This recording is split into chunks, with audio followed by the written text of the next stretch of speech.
Mga bay, blue na Aerox na naman ang ating aayusin. Dito nga pala ito sa Bukal, Tanza, Cavite. Ang problema nito dati bigla na lang tumitirik. Tapos ang ginagawa, ino-off lang ang susian. Sabay on and then push start, umaandar din naman. Pero ngayon hindi na talaga kasi nagkaroon ito ng check engine. At ang error ay 12. Mapapansin nyo yan mga bay kahit malabo yung dashboard. So meron na siyang error 12.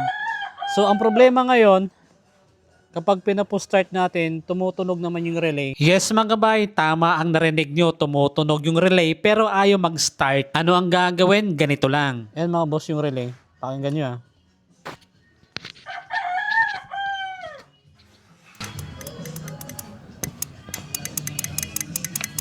So ayan. Ang una natin i-check dito mga bossing. So rekta na tayo no. Para hindi tayo tumagal, rekta na natin i-check yung ECU. Kung mayroong problema o wala. So, kalasin natin itong mga bossing. Kahit ito, kalasin natin to para i-check natin yung ECU kung hindi busted. Kung hindi naman busted yung ECU mga boss, dito tayo sa linya ng stator, baka naman nasunog lang. Okay, so yan muna yung alamin natin. So mga bossing, ito na yung socket no. Pagbunot natin, buti na lang ito yung nagkaroon ng problema, hindi yung ECU. Kasi kung ECU mga boss, automatic, nako, pwedeng repair or kaya naman bago.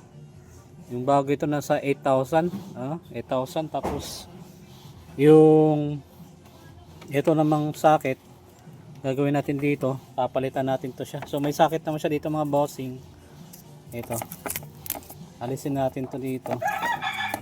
Ito yung ipapalit natin dito. So puputulin natin itong mga bossing tapos kunin natin to para malugtong natin ulit. At para umandar ulit yung motor. Tara. So mga bossing, ito na yung wire na nahinang natin ano. Tinanggal natin yung nasunog na socket. Tapos yung stock kinuha natin tapos pinalit natin dito. So ngayon mga bossing, subukan natin ikabit. Tapos start natin yung motor. Yeah. Yan. Okay.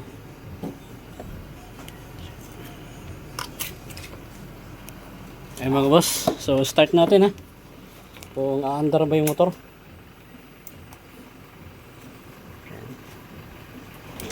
Yun. Okay mga boss. Andar na siya. So ayusin pa natin itong part na to. Kasi medyo nakalabas pa yung wire na walang hinang. So paikutan natin yan ng lead mga bossing.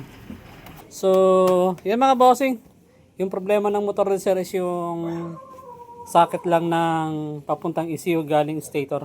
So buti na lang pin terminal lang ng ECU yung may problema, nasunog. So yung mga bossing, ito na. Ayan o. Okay.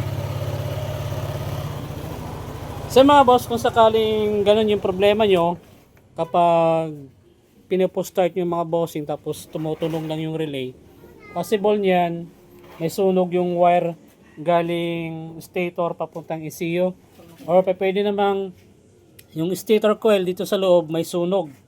At kung walang problema yung nabanggit ko mga bossing dun sa stator coil at saka sa wire papuntang ECU, automatic mga bossing yung problema niyan is ECU. So yun lang mga bossing kapag mag-troubleshoot ng Aerox na hindi umaandar pero tumutunog naman yung relay. Okay, yun lang mga boss.